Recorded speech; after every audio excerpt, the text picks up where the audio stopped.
Today is the day.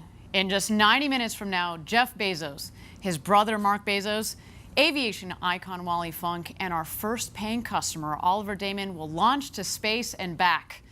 It is a historic moment for human spaceflight and a future where millions of people are living and working in space. Today at Blue Origin, it's first human flight. The human need to explore is deep within all of us. Our ancestors crossed mountain ranges, sailed open oceans to map new lands, and sought out the unknown while always looking to the stars. We're curious, and now we're at a place where we can pioneer new horizons. Because Earth, this blue planet and all its beauty, is just our starting place. It's time. T-minus 10, 9, 8, 7, 6, 5, 4, command engine start, 2, 1. And lift off.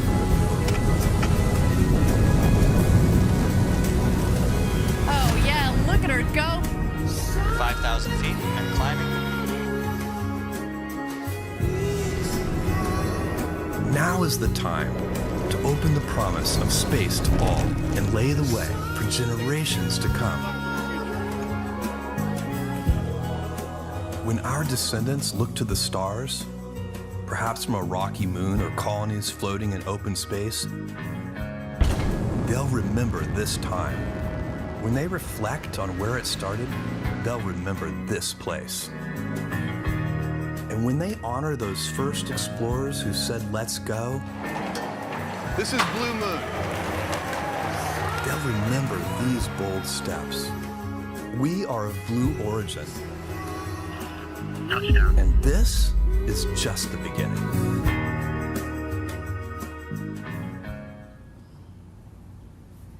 Good morning, everyone. My name is Ariane Cornell, and on behalf of everyone at Blue Origin, I am thrilled to welcome you to first human flight. It's a big day here at Blue Origin. 4 astronauts will launch to space and back on board our New Shepard rocket, which has safely flown 15 successful consecutive missions leading up to today. Today's launch represents a number of firsts. This launch will be the first time a privately funded spaceflight vehicle has launched private citizens to space from a private launch site and private range down here in Texas. It's also a giant first step towards our vision to have millions of people living and working in space. All the accomplishments with New Shepard directly help the development of our orbital vehicle, New Glenn, and our lunar program, Blue Moon. We're a human spaceflight company at our core. And by building a vertical takeoff and landing rocket first, we've been able to scale that technology up. And you might ask, well, why did Blue set out to do this? Because we need to build a road to space. And it all starts right here. We'll talk more about how New Shepard is helping our other programs a little later in the show. But first, let's talk about who's on board today. This is our crew. In their flight suits with their first human flight mission patches, they have completed training and they are ready to go this morning. Right in the center, of course, is our founder, Jeff Bezos. He's dreamed of going to space since he was a little boy. Jeff will be seated in seat number 6, right next to the hatch. Jeff invited his brother Mark Bezos to join him on the journey. Mark will be seated in seat number 4. And since there are 2 Bezoses flying today, Mark's call sign is going to be DEMO. That is an acronym for his kids' first names. And the other astronauts' call signs are going to be their last names. You'll hear that, of course, over the radio later today. In seat number 3 in the capsule, Wally Funk. Wally has been trying to get to space her entire life. And today she'll surpass John Glenn, American hero, as the oldest person to reach space at the age of 82. Oliver Damon, occupying seat number 1, will be the youngest person to have traveled to space at just 18 years old. He joins us from the Netherlands. So today we have both the youngest and the oldest people to have ever flown to space. How about that? What a crew do we have for you this morning? Each of our inaugural crew will be receiving an exclusive Omega watch as a gift, which will fly with them on their historic flight to space. And each watch will be engraved with their name, the flight number, and a unique Blue Origin feather on the back, something to remind them of today's mission for years to come. This one they've donated to me for the day, but sorry, Omega, you may or may not be getting it back. Sorry, not sorry, actually. Now, these soon-to-be astronauts have been down here training for a couple of days now. And the great thing about New Shepard is, since it's autonomous, just about anybody can fly on board. We designed it this way from the very beginning, so the people on board can sit back and enjoy the ride of a lifetime. Let's take a look of some of that training from the last 2 days. This training is meant to get you comfortable with the vehicle, get comfortable and familiar with the sights and the sounds, and learn how to maintain a safe mission. Again, it's autonomous. We're not teaching you how to operate the vehicle, and that's exactly what you're seeing here. You know, I actually recently went through this training, and I gotta say, the training is a lot of fun, very informative, but also, very importantly, you build these bonds with your fellow astronauts, and you create these stories together. Now, my crew of astronauts, A-S-T-R-O, capital N-O-T-S, astronauts. We were the fake crew. We called ourselves the Prequel Penguins because we were the last rehearsal crew and we wouldn't be flying. But again, these are the types of stories that you walk away with. And, you know, at the end, after that training, I felt prepared to fly. And when I say prepared to fly, I felt confident in my own abilities to participate and enjoy the flight, but also confident in Blue Origin, the team, and most of all, this big, beautiful rocket that we built with safety at its core. It was a great experience and obviously one that I highly recommend, but next time though, I'm not just stopping at the training, I'm getting on top of that rocket. But while we have a moment here, I want to acknowledge the entire Blue Origin team who has made first human flight possible, so many of whom are following along today at watch parties across the country. The biggest one will be at our headquarters in Kent. There they are. It is early. Good morning, guys. They're going nuts already. I love it. I love it. Thank you, Team Blue. You guys are in for an amazing day. Amazing day. I love it. I'm not really a morning person, but you know what? This is a really good excuse to get up. Let me tell you, it's going to be a big day. All right, down here in West Texas, a little earlier today, our astronauts arrived at the Astronaut Training Center. And standing by outside the Astronaut Training Center is our on-the-ground correspondent, Caitlin Dietrich. Good morning, Caitlin. What is the latest? Good morning, Ariane. I'm here in front of the Astronaut Training Center, and I got to tell you, outside here, it is a beautiful day. It could not be nicer for a rocket launch. I'm looking right at the rocket on the pad here. We're all getting a little emotional and pretty excited. And at about T-minus 2 hours down here in West Texas, the astronauts arrived here. They got out of their truck and they walked into the training center. There was no frowns on any of their faces. Everyone was smiling. The energy was high. Wally Funk was basically skipping into the training center. I think they're going to have a good flight today. And what they're doing inside is just getting suited up in their flight suits. And they're going to do, you know, final kind of mission briefings just to get kind of refresher here in the early morning hours.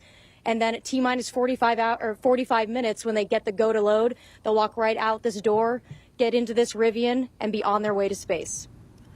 Thanks, Caitlin. I imagine Wally Funk was more like doing cartwheels into the Astronaut Training Center, and I highly expect her to be doing the same to the Rivian trucks. That woman, her energy is infectious, and she has all the reason to be excited today. As we said, she's been waiting her entire life to get to space. All right, we're going to be checking in with Caitlin a little bit later for more updates. But right now, let's turn our attention to the rocket. She's right behind me, just a couple of miles north from where I sit. Now, New Shepard is named after Alan Shepard, the first American to go to space in 1951. 50 years ago. And earlier this morning, as you can see here, New Shepard left the barn and traveled to the launch pad to prepare to go to space and back. This time, of course, with astronauts on board, including our very first paying customer, Oliver Damon. Now, back inside the barn there, I should note that we do have a second rocket, and we have had several paying payload customers on previous flights on that rocket. we will continue to fly future payloads on that dedicated rocket for that. The rocket that's over my shoulder here, that rocket will be dedicated to flying astronauts this flight and going forward for many more to come. This day here at Blue Origin is the culmination of years of testing, learning, and safely proving out the system across 15 successful consecutive missions. With that in mind, let's zero in on New Shepard, the importance of safety and redundancy, and how we got to first human flight. For New Shepard, we've been following an aggressive step-by-step approach from the beginning. The first time we flew New Shepard, we demonstrated every single aspect, re-entry, parachute deployment, and that mission was 100% successful for the capsule. M2 was about rolling in changes and trying it again. This time we stuck the landing, but we needed to show we could do it again. So that was what M3 was. For M4, we pushed the envelope, lighting the engine just seconds before it would impact the ground, and we perfected it at that time. In M5, we intentionally did not deploy one of the main parachutes, and it worked perfectly. We had done a pad escape test that the capsule can launch and escape if there is an accident on the pad. The M6 mission was about testing that at its most stressing condition. We ignited the solid rocket motor in flight and showed that we can recover the capsule safely. For M7, what we introduced was a new capsule design. M8 was just a repeat.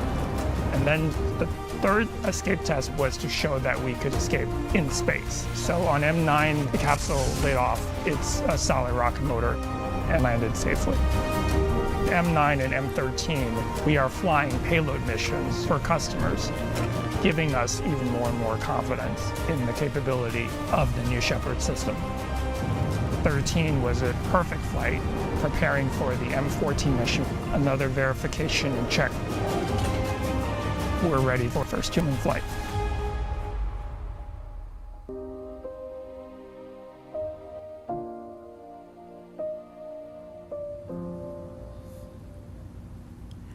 I love hearing from our top engineers, like the architect of New Shepard, Gary Lai, who's joined me here at the desk.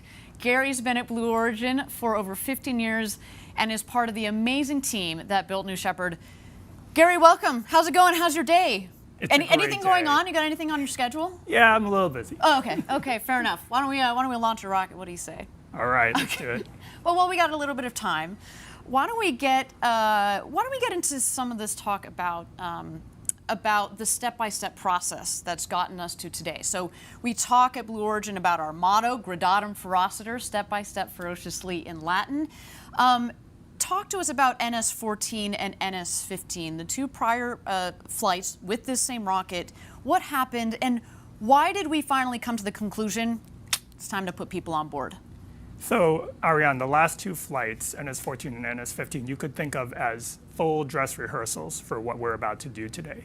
We used the same hardware, the same software, and even the same operational procedures as we're going to use today. Really, the only difference in today's launch is that rather than the astronauts getting out of the capsule at the last minute, they are going to stay on and they're going to enjoy the ride to space. So after those launches, we looked at all the data. We made sure that that hardware, that software, those procedures fulfilled all our requirements. We didn't need to change, and we came to the assessment that yes, we are ready. Fantastic. Now, again, you've been here for now 17 years, I think it is.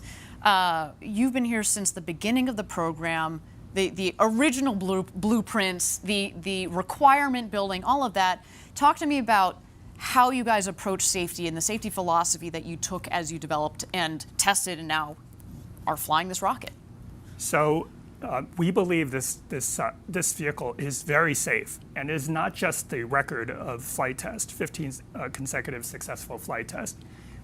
If it was just that, we wouldn't be able to prove it. The reason we know it's safe is because we have done so much more testing on the vehicle and the components on the ground in much more stressing conditions. Really, what the flight tests tell us is what does the vehicle and its components have to, what are the normal conditions? And then on the ground, we test well beyond those conditions, really until we break it. So when we say it's safe, it's because we know it can take much more than it's going to ever experience in flight. Really, the flight is kind of easy on the vehicle.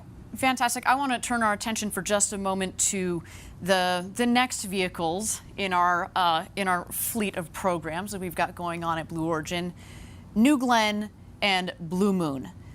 New Shepard really is built into the DNA of those programs as well. We don't just stop with New Shepard. We're going orbital, we're going to the moon, we're going to beyond. Why don't you talk about how New Shepard supports those other programs?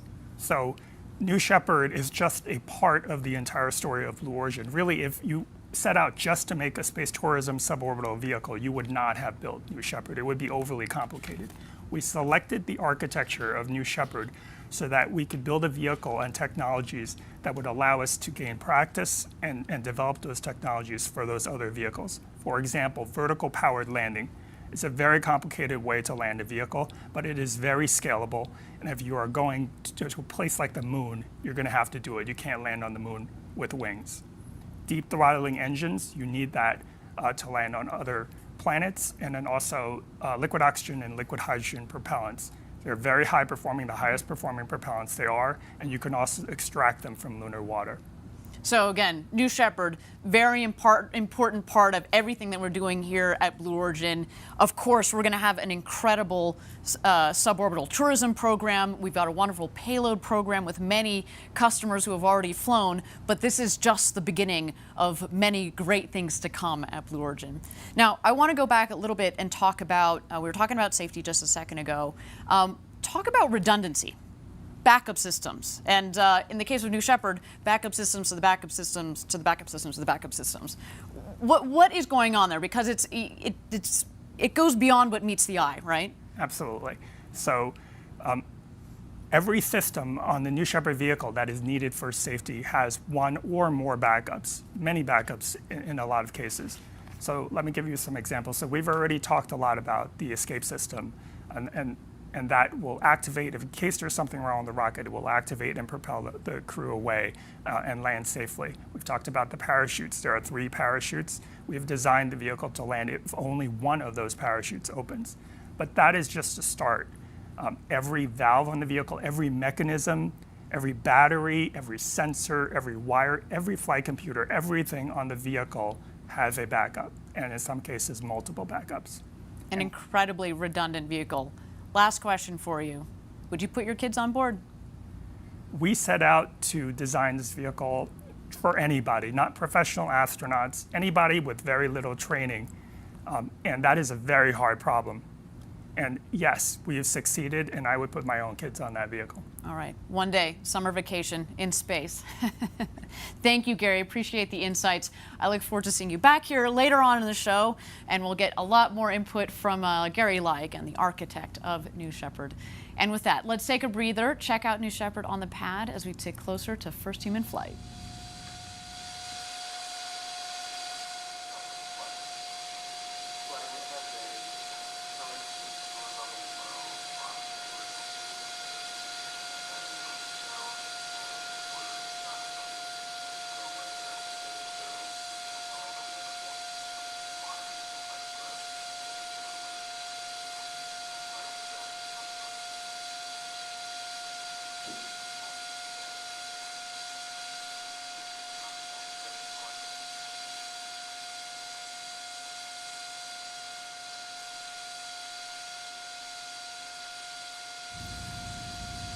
All right, everybody, if you're just joining us, this is Blue Origin's first human flight. We're down here in West Texas coming to you live. We are T-minus 1 hour and 10 minutes to go until Jeff Bezos, Mark Bezos, Wally Funk, and our first customer from the Netherlands, Oliver Damon, rocket to space and back.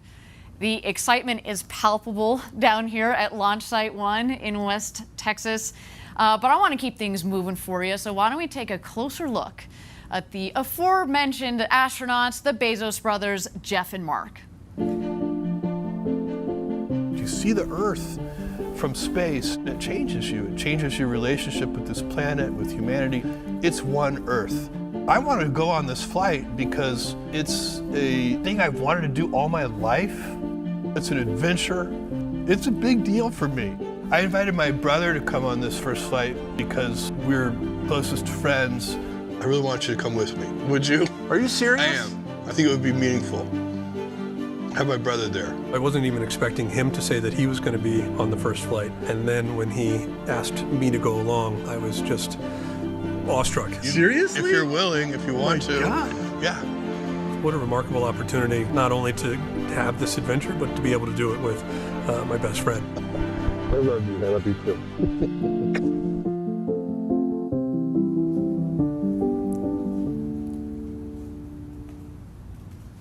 What a cool story. Brothers sharing this historic experience together. Now, Mark has been part of the Blue Origin story from the very beginning. He's been with us every step of the way, and we're so excited to see him on this first human flight. You're taking a lot of us up there with you, Mark. But we're not stopping there. Second human flight and beyond are already in the works. And you know, since the auction on June 12th, I've had the good pleasure of speaking on the phone with many of the participants from the auction who now have been quickly filling up seats for the next several launches. Sales are open, everybody. If you're interested, send us an email at astronauts@blueorigin.com. And we're planning 2 more flights this year, and as we said, many more to come in the years following. Folks, this is an authentic rocket ride. You're in the crew capsule, launching 100 kilometers up over the Kármán line, the internationally recognized line of space, and safely back to Earth. And what a crew capsule it is. Let's take a look. For your once-in-a-lifetime journey, you will travel past the boundaries of Earth's atmosphere and into outer space. Featuring windows that comprise 1/3 of the capsule's surface structure, the largest windows ever in space, you'll have a view of the curve of the planet and the vast darkness of the cosmos. Every detail of the capsule has been precision engineered for your safety and comfort, with reclining seats specifically designed to absorb the impact of landing and an escape motor that can safely propel the capsule from the booster rocket. At the apex of your flight, you'll experience weightlessness. Unbuckling from your seat, you're free to explore different perspectives from each window before your return to Earth begins. This is the beginning of a revolution in space travel, and Blue Origin is going to take you there.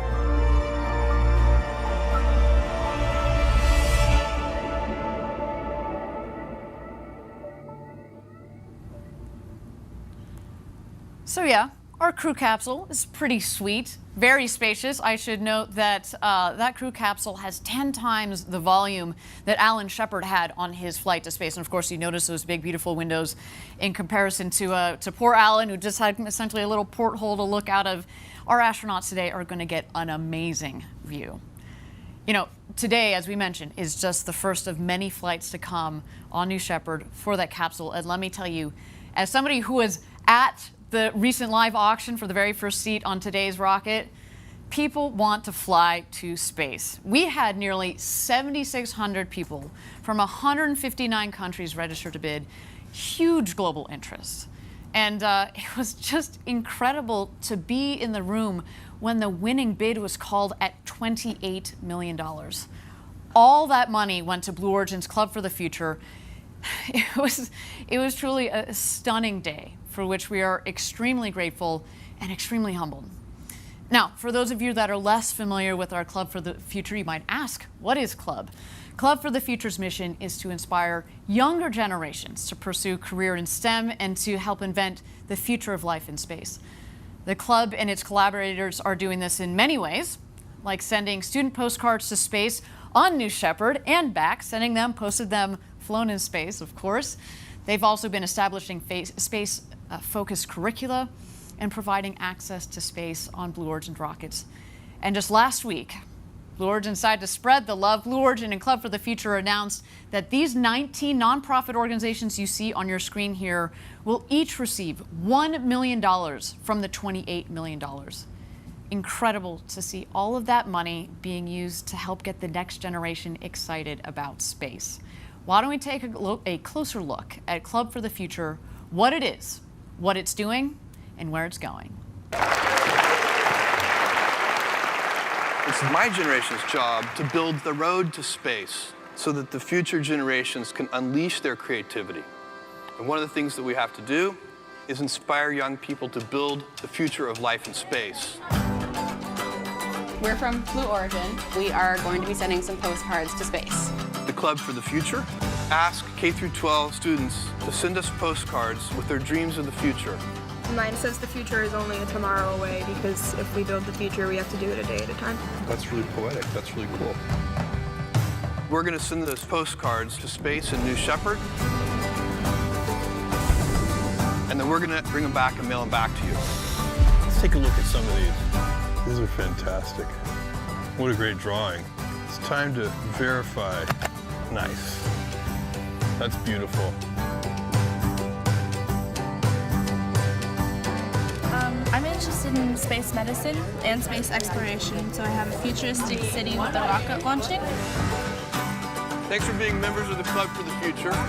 The kids I talked to earlier, if they are representative of the current generation, we are in good shape. Big things start small. Let me tell you, the future of space is in very good hands. Guys, we're building the road to space, but the journey on it is going to be yours. And there are a lot of brilliant kids out there, so please keep up the great work, guys. With that, why don't we take a breather, check out New Shepard on the pad as she gets ready for first human flight.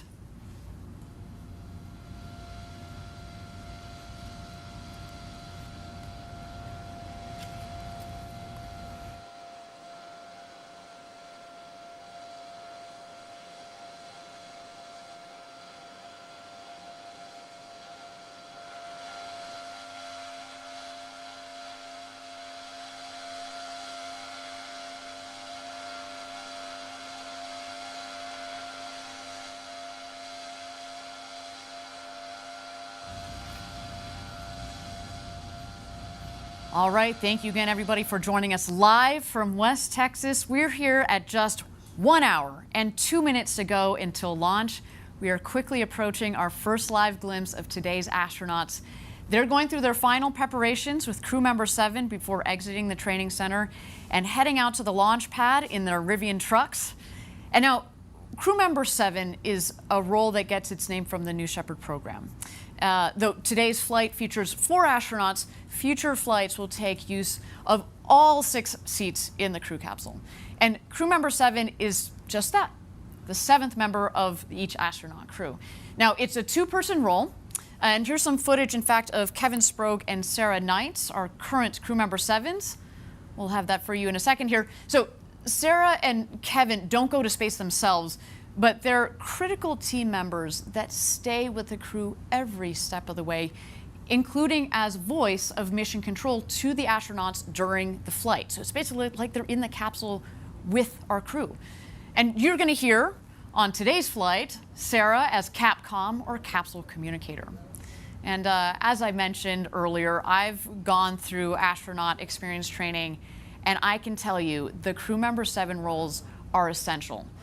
Kevin and Sarah met me, as well as the rest of the crew that I had during training, the evening that we arrived in El Paso, Texas, and we were in great hands, in their incredibly competent hands from the beginning to the end of our journey down here in Texas. So a special thank you to Kevin and Sarah for holding it all together for our astronauts. Now, I want to introduce you to another critical member of our Team Blue, Audrey Powers. In her new role as the Vice President of Mission and Flight Operations, she recently joined us here at the desk for a chat about what it's like to arrive at this very special moment. Audrey, it's so great to have you here. You've been so important to the development of the company and this rocket, and I can only imagine, how are you feeling today? I'm feeling very, very excited. Yeah? We had an amazing flight readiness review yesterday, and the team is just so pumped. Awesome. Yeah. Well, so this is not the first time our viewers have met you. On the last flight, you were one of our, what we call astronauts, spelled A-S-T-R-O-N-O-T-S. Yep. What was that experience like, going through the training and being one of the astronauts? Well, I was actually there working. I was not just having fun. Right. No, we know I this. was going through the training to really see how it had progressed over time. A number of us did a review of the training early on, and I'll say that our training has reached such a really great spot for the astronauts. Our human factors team has provided a lot of input. Our CM7 team has spent so much time really focusing on what is important for them to first safely get through the experience and then just really enjoy their time up there. So it was vetting the entire experience and making sure that we cover the right aspects of it. Right. So I also got to be an astronaut, but I didn't get to do the next kind of critical step, which is getting inside of the capsule on top of the rocket when it's fully fueled, fully loaded, like we did during our last launch and last webcast. You were one of two. You and Gary Lai went in there. What was that like when you went in there and the hatch was closed? What is that feeling like? Yeah, the entire tower operation of Astronaut Load was just a very sensory experience. And we walked through the sequence a couple days in advance just to rehearse everything, all of the movements. But on launch day, we got out of the cars and we're standing at the bottom of the tower. And you could hear the vehicle venting. And when you looked at it, there was frost coming off the side like you see sometimes in movies. And it's just this overwhelming sense of this thing that is waiting to launch, and we're kind of holding it up, you know? Right. So there was a great sense of urgency that didn't exist on the days that we rehearsed it. And when we got up and finally ingressed and strapped into our seat, there were a lot of things. It was very mechanical because of the training that we had gone through in the simulator. And we sat down and strapped in, and it wasn't until then that you're waiting for the crew to do the checks and empty out the cabin of the various equipment that you kind of look out and you realize like how high up you are, where you are. Yeah, and you could feel the vehicle swaying a little bit on the launch mount, like that rocket is ready to launch. And when it closed, I remember thinking before, like, oh, I'm going to have all these clever things to say to Gary, you know, because we've worked together for so long. And, like, I couldn't think of anything. It was just like, I want to go so bad, you know? Like, can you lock the hatch from the inside? We were wondering if you guys were going to do a little stowaway situation. Sorry, there are cameras. I know. Saw you. Yep. So it was just this really rich sensory experience being in there from all angles. Yep. Well, so you are now head of New Shepard Flight and Mission Ops. Mm-hmm. What does it feel like this day that we're actually putting people on board and we're closing the hatch and we're keeping the people in the capsule to go to space and back? What does that feel like? Well, we've spent, in recent weeks, we've finalized a years-long effort called our Human Flight Certification Plan. And it culminated in an extensive review, over the last month with external reviewers, and our FAA partners were involved. And it was the culmination of the entire program, years of work on this program. And I was so struck by how much work has gone into this across the years and across the disciplines. And the people in that room kind of finalizing all of these check boxes, it was just an overwhelming sense of the history that we had collected of this program. And I was so, before I came to this position in New Shepard, I supported New Shepard, and I knew the hard work that was going on in this program, but I have been so struck by just the professionalism and the bias for action and just the critical thinking that everyone on this program puts in. And I have been awestruck by people that I have been working with for years. I mean, I knew what great work they did, but being part of it and part of this team, I'm so honored that they wanted me in this position, and then I'm participating in this now. Yeah. Well, Audrey, to you and to your team, to the whole Blue Origin team, thank you for all of your hard work. We cannot wait to see the launch, and Godspeed, New Shepard. Thank you. I can't wait to see it either. Audrey offers such great insight into New Shepard. She's also a pilot herself. Oh, and the chair of the Commercial Spaceflight Federation. She's had an incredible impact on space legislation and policy in some major ways, as well as a major impact on Blue Origin. So thank you to Audrey. She's kind of busy today, so we're very proud to have had her on stage just a couple of days ago. All right, we're at T-minus 55 minutes to go until launch. Let's go ahead and check out New Shepard as she gets ready for her flight today to space and back with our first human flight crew.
Thank you, everybody, again for joining us live from West Texas for Blue Origin's first human flight. We are at T-minus 52 minutes to go until launch. Right now, our 4 astronauts are inside the Astronaut Training Center. We are waiting for them to exit to get in the Rivians, and then we will be waiting for a go for astronaut load-in. I can already hear the helicopter above that's going to be following them on their way out. Now, that astronaut training center, what we have in that training center is basically it's a classroom, but I'd say the centerpiece of it is a beautiful crew capsule simulator. And it's a really cool simulator. Some of you may have seen in the past, we've had a mock-up that we've been able to take to various events. But the simulator that's in the astronaut training center is kind of a step above, a step beyond, because in it, we are able to simulate the sounds, the vibrations, the full crew screen and alert system that we have for every single seat. And so during the training, you spend a lot of time, of course, understanding, with crew member 7, understanding the general New Shepard system, all of the procedures, ingress, egress, and getting to know the Blue Origin team, but you do spend a lot of time in that crew capsule. And as mentioned, we go through these simulations of the flights and of all sorts of different scenarios so that our astronauts feel comfortable, as we said, so they can sit back and kind of enjoy the ride. Enjoy this incredible experience. They've got these huge windows right next to them. We want them to be focused on that view, focused on feeling the G's as they come on. You know, you're in these beautiful, nice, soft, reclined seats that disperse the G's. It's a wonderful experience. And that simulator, we run these scenarios. We've got full audio. We've got full vibration. And it's a really critical component of the training program, let's say. Now, we also, of course, we will take them out to the pad the day before launch. We want them to walk up the crew access tower. You'll see it's hidden a little bit in that shot there on the left there, but that is the safety shelter. So we'll see as the astronauts drive out to the pad itself, they will ascend the stairs, the set of stairs on the left. They'll take kind of a bit of a timeout in the safety shelter.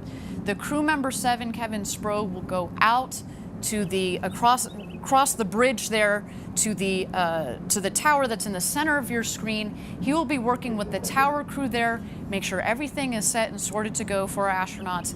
He will then go back to the safety shelter and get the astronauts and get them ingressed into the capsule. The astronauts right now, though, they are in the astronaut training center. Again, we are waiting for them to emerge shortly here. We are at T-minus 49 minutes to go until launch. Again, they are going to be entering into their Rivian trucks and heading out to the launch pad. This will be our first glimpse of the astronauts. We're going to see those shining smiles of theirs. I'm sure they're trying to contain their excitement. You know, you've got that excited energy that, of course, they are controlling themselves. Although, again, let's be honest, Wally Funk doesn't control her excitement. I'm, as I said, fully expecting her to do full somersaults and cartwheels on her way into the Rivians. And why don't we just wait here for a moment as we wait for those astronauts to emerge.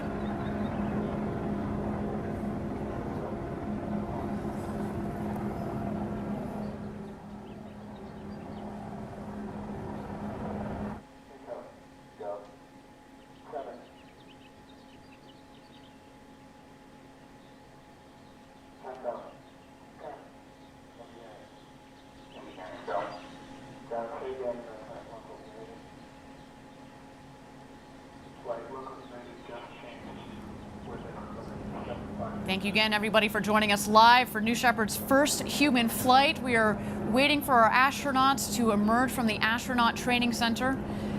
We've got our on-the-ground correspondent, Caitlin Dietrich, who is just outside of the training center. Caitlin, what's going on out there?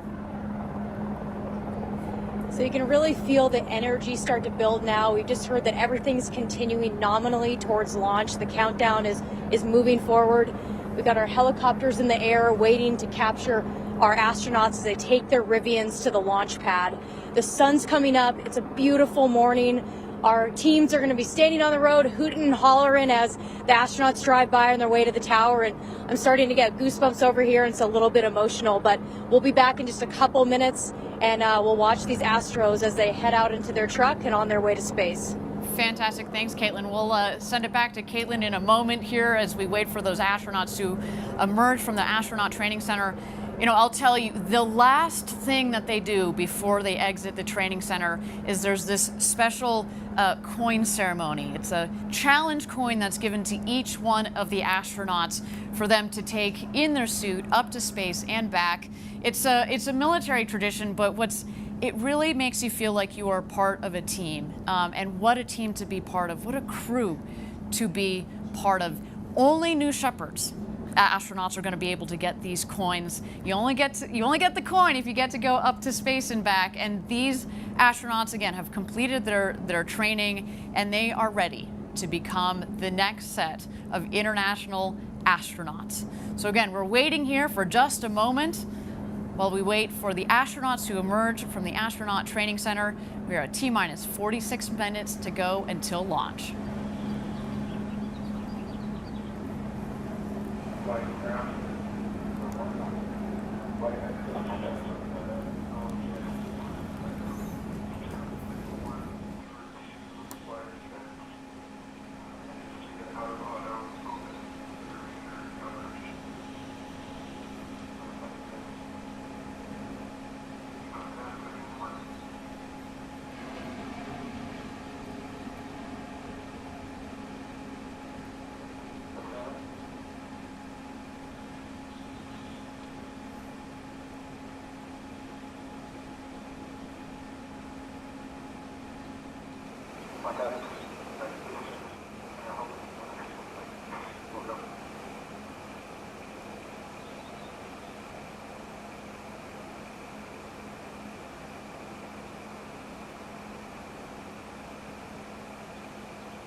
We would like to inhibit GS3 to Continental Airline. We'll be monitoring. Thank you again, everybody, for joining us live for New Shepard's first human flight. We are at T-minus 45 minutes, and here the astronauts come.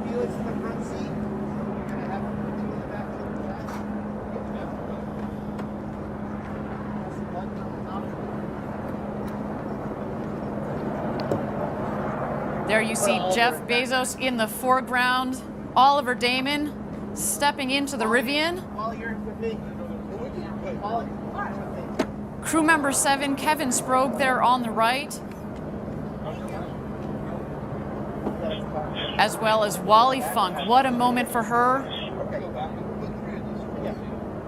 At the age of 82, she will become the oldest astronaut to have ever flown into space.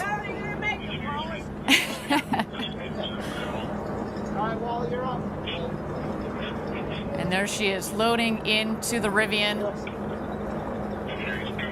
Wally was part of the Mercury 13 program back in the 1960s, the program to train women to go to space that ultimately was canceled, but now it is her moment. Today is an incredible day for her.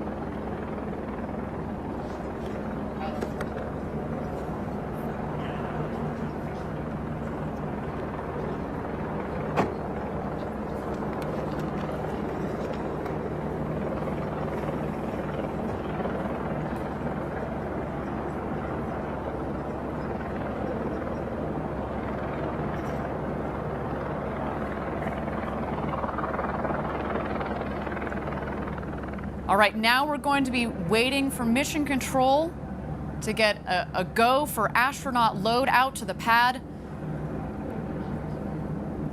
That's when the Rivian will start heading out towards the pad. They're actually going to pass right behind me here. I'm certainly going to give them a wave.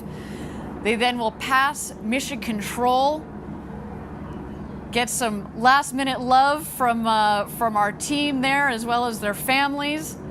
And then they will head down the road to space to the launch pad. And we'll go for load-in. There they go, everybody.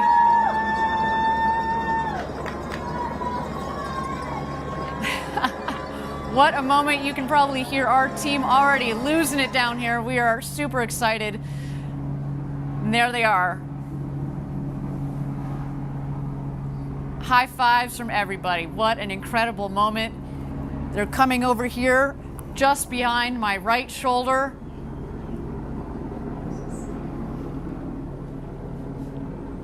A moment we've been waiting for here at Blue Origin. So much hard work has led to this moment. How exciting. Wally Funk, the Bezos brothers, Oliver Damon, our 4 crew members are heading out to the launch pad. There they go. See you guys. Oh my gosh, they are in for the flight of a lifetime. And just a couple yards to my left here, that is mission control, and here they go, passing by mission control. There you see Jeff Bezos waving to the team.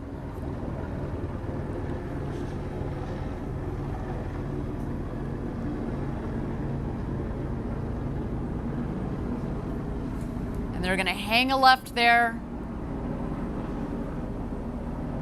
as they head down the road to space. Now, while we watch them travel down that road to space, they've got just a couple of moments. It's a long 2-mile road there. We've got a couple of moments. Why don't we meet aviation icon Wally Funk? You're in zero gravity for 4 minutes. You come back down. We land gently on the desert surface. We open the hatch and you step outside. What's the first thing you say? I will say, honey, that was the best thing that ever happened to me. I've been flying forever, and I have 19,600 flying hours. I have taught over 3,000 people to fly, private, commercial, instrument, flight engineer, airline transport, gliding, everything that the FAA has, I've got the license for. and I can outrun you. Back in the 60s, I was in the Mercury 13 program. They asked me, do you want to be an astronaut? I said, yes. They told me that I had done better and completed the work faster than any of the guys. So I got a hold of NASA 4 times. I said, I want to become an astronaut, but nobody would take me. I didn't think that I would ever get to go up. Nothing has ever gotten in my way. And they said, Wally, you're a girl, you can't do that. I said, guess what? Doesn't matter what you are. You can still do it if you want to do it. And I like to do things that nobody has ever done. We're going to fly you up into space on the very first flight. That's your I can't tell people that are watching how fabulous I feel to have been picked by Blue Origin to go on this trip. You're going to be an astronaut. Oh, finally! And I'll love every second of it. Woo! Ha ha! I can hardly wait.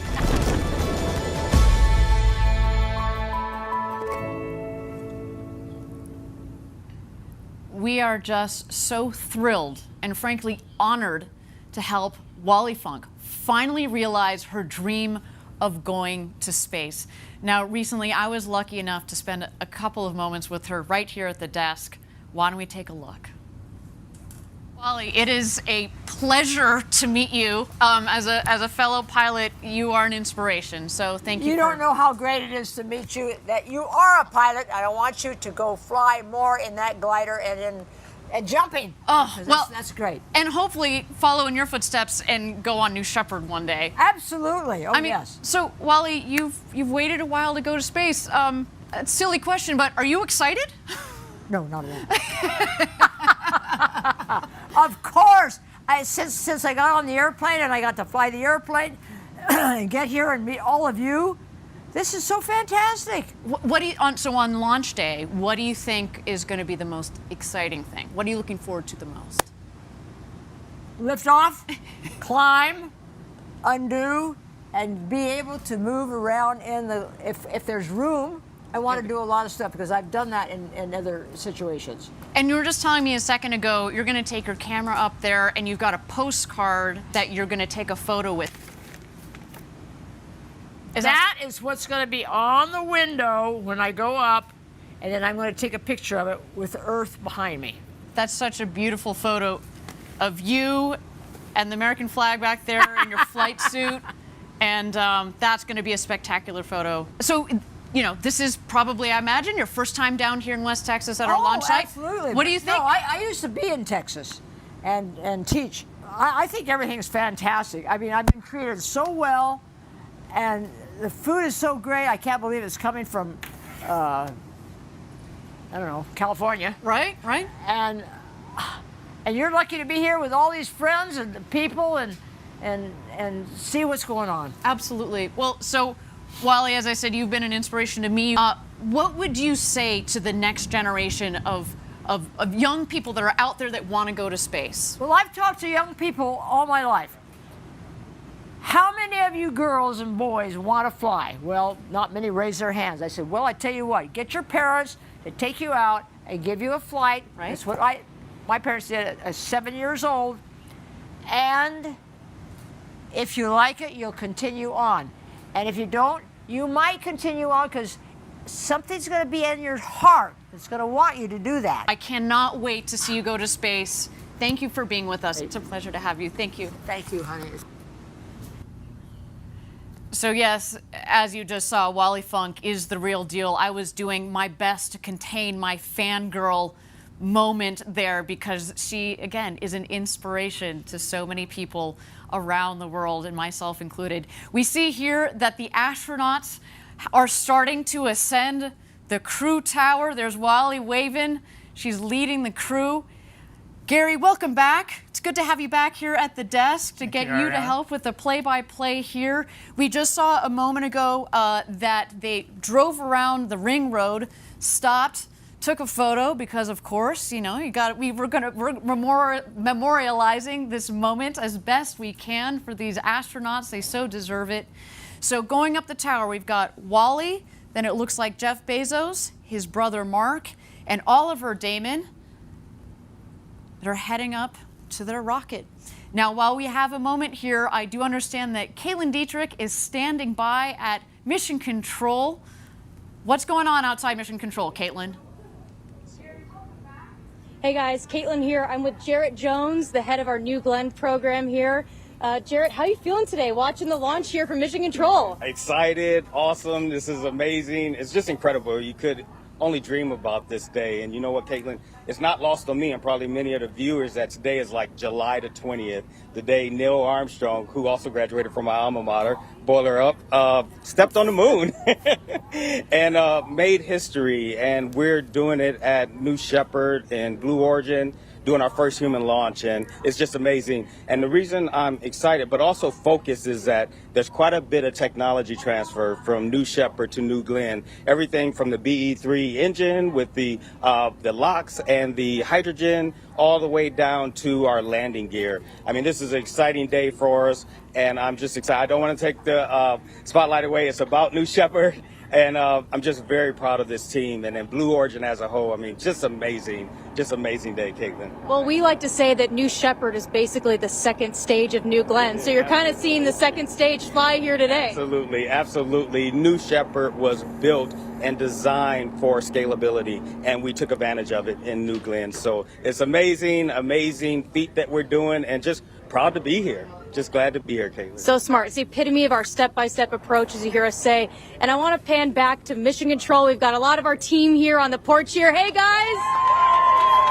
Woohoo!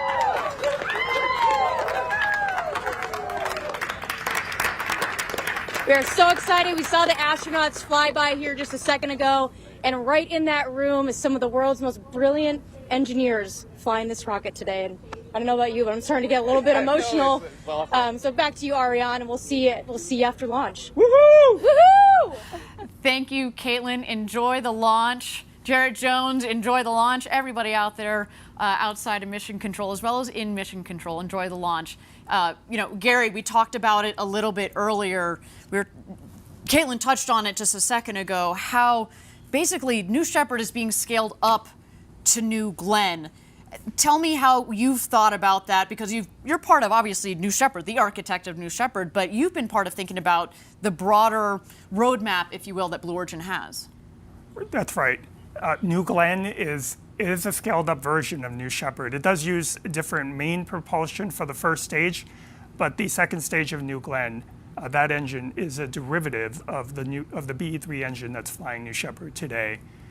And the techniques for vertical landing, which we perfected with the New Shepard vehicle, are going to be applied to the New Glenn vehicle. We have very high confidence that the very first launch of New Glenn will stick that landing on the ship. We would not have that confidence without the New Shepard program.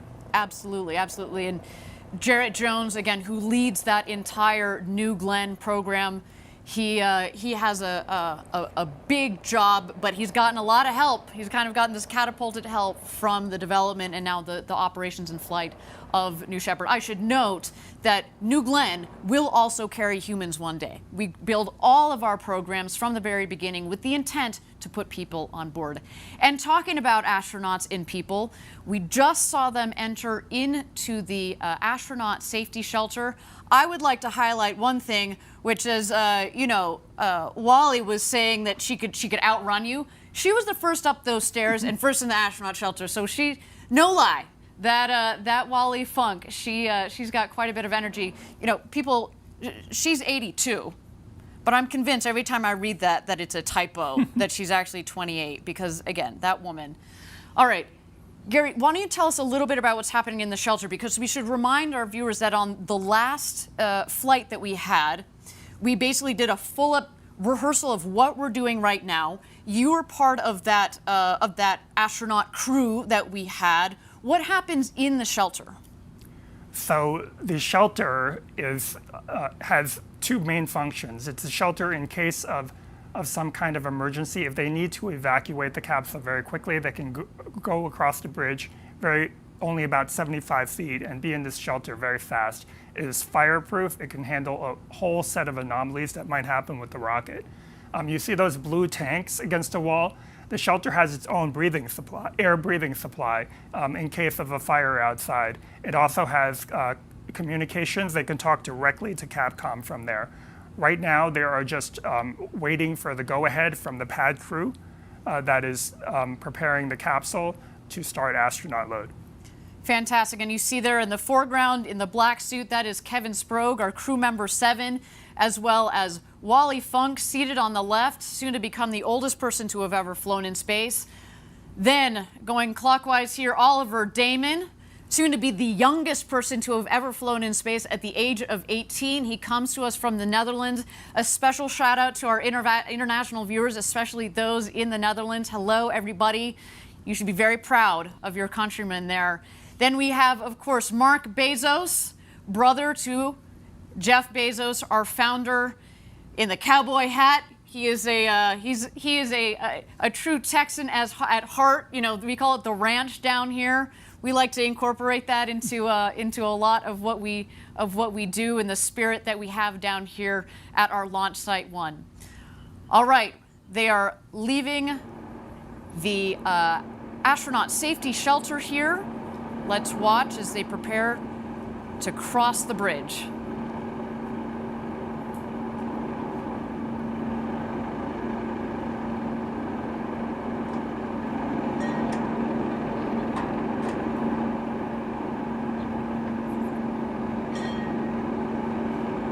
What a moment. Jeff Bezos, Mark Bezos, Wally Funk, and Oliver Damon. Ring the ceremonial bell, making some noise on their way to get into the crew capsule. Kevin, the crew member 7 that you see there in the black suit, he is now going to help them ingress, get into the capsule, get situated in their seats, and of course help them get buckled into their harnesses and go through any final safety checks before closing the hatch. I mean, we should note though, Gary and I have both been through the astronaut training experience. It's a 5-point harness. By the time you're done with training, you can do that upside down, backwards with your eyes closed, inside and out. I mean, you definitely understand how that works, and you're going to need to, because when we come back, when you get back into your seat from 0G, that's very important.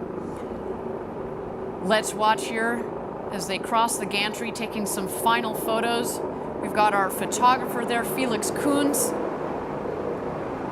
a brilliant photographer who's taken those beautiful shots of the crew that we saw earlier.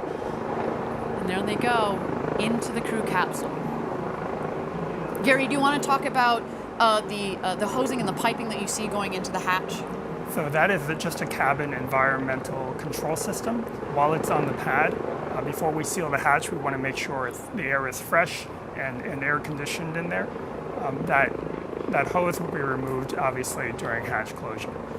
And so what they're doing now is just one by one entering the cabin and getting fastened, and then they will go through a series of comm checks with Capcom. Fantastic. There's Wally Funk in seat number 3 there. Oliver getting situated in seat number 1.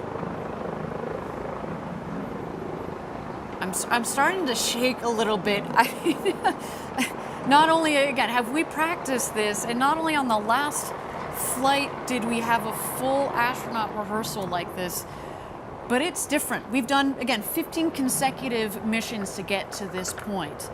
But it's so much different when you put people on board. But again, so much testing, so much design, so much thought, and incredibly well-trained Blue Origin team that's supporting these astronauts, our first crew on New Shepard. Just wonderful. We are ready for today. Now, we are standing by here for Capcom to welcome our crew into the capsule. Let's stand by for some audio there. There's our mission control.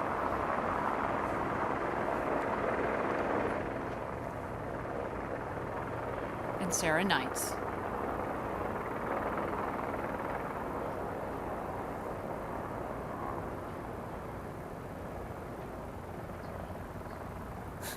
Sarah Knights, again, she has this incredible... I have you loud and clear, 7. How me?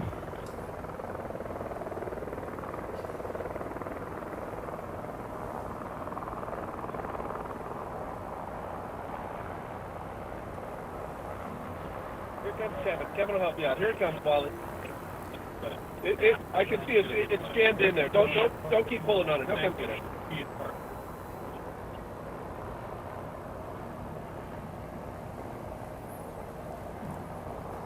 So again, we've got Capcom's Sarah Knight. She's one of our crew member 7 on the left.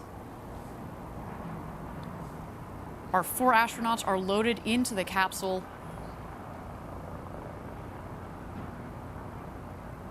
There is Wally Funk in her seat,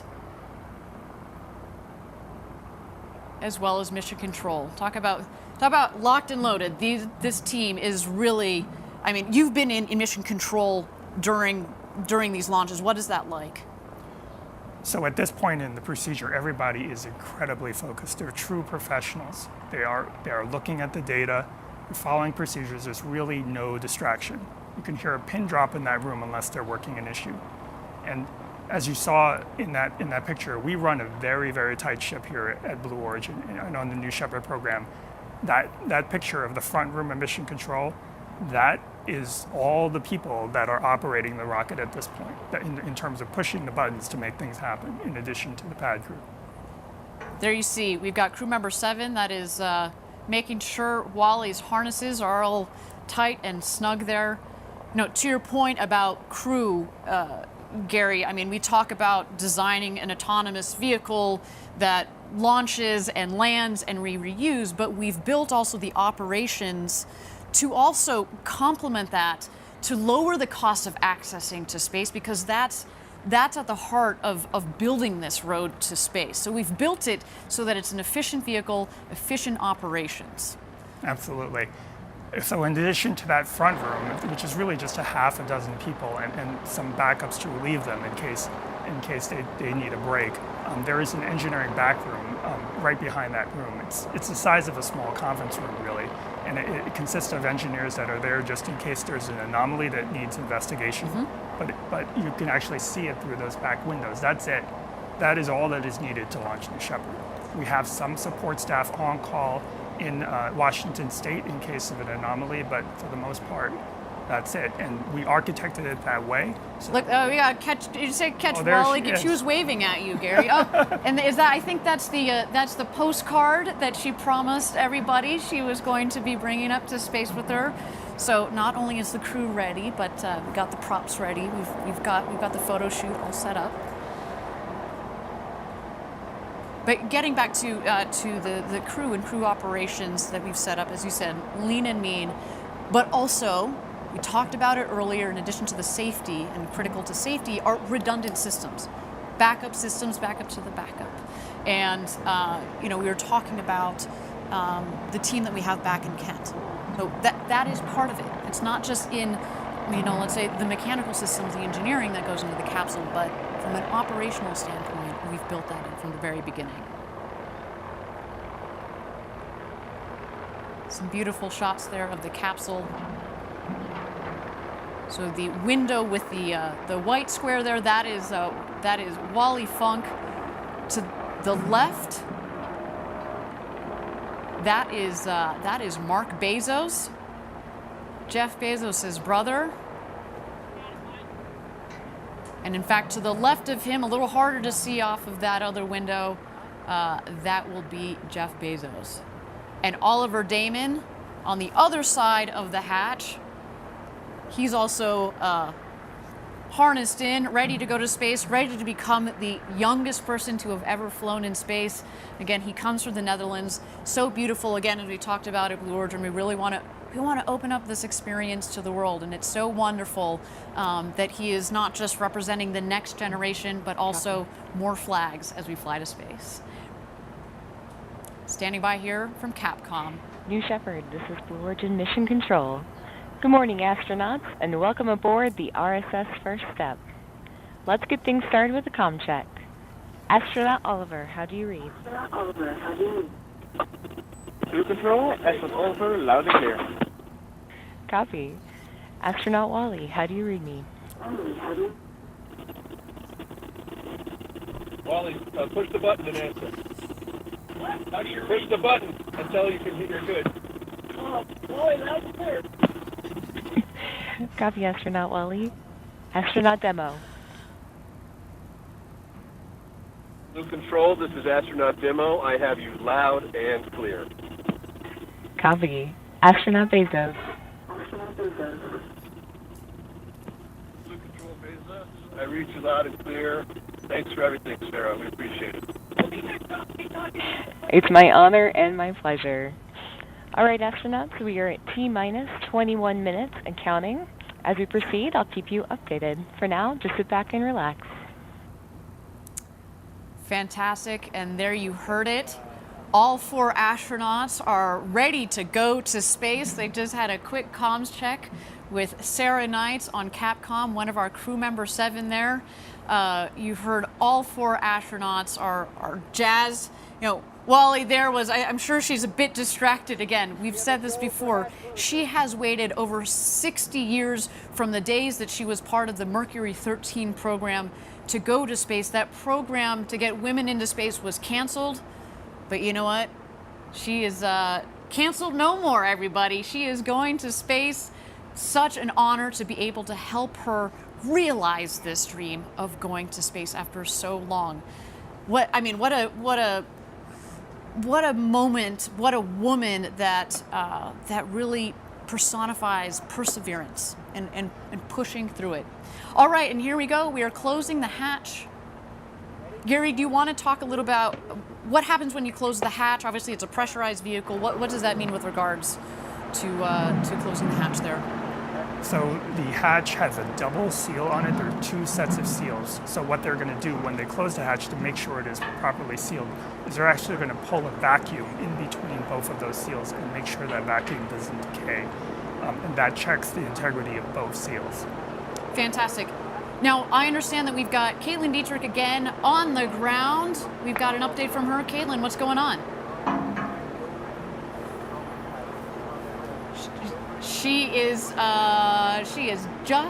almost ready. So let's hold off on just a moment for our update from Caitlin Dietrich.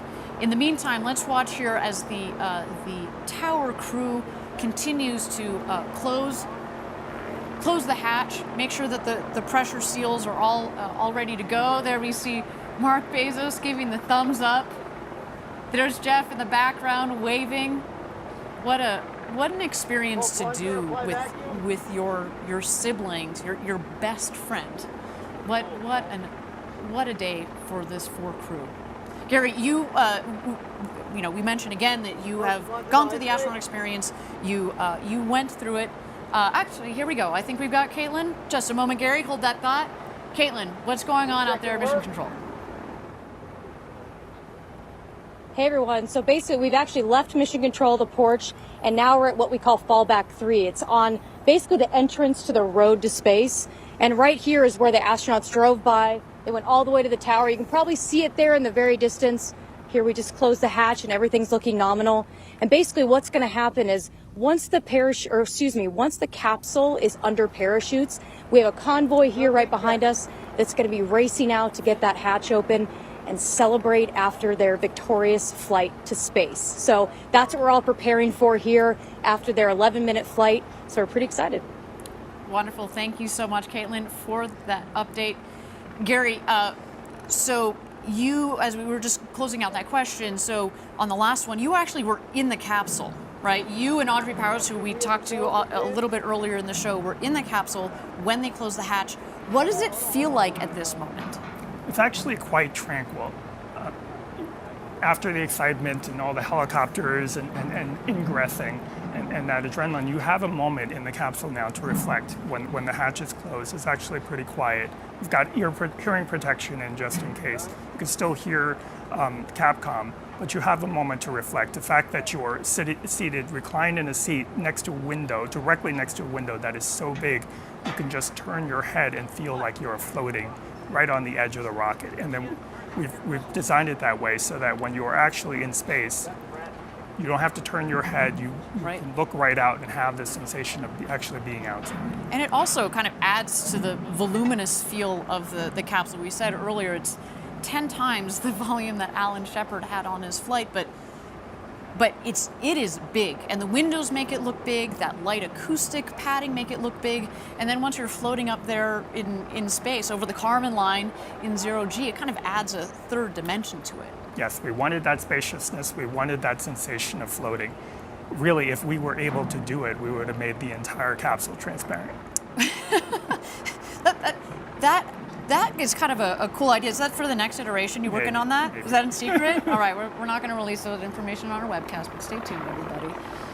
All right, we're going to toss it back to Capcom. I understand that we've got a special message from Christina Bezos, sister to Jeff and Mark Bezos.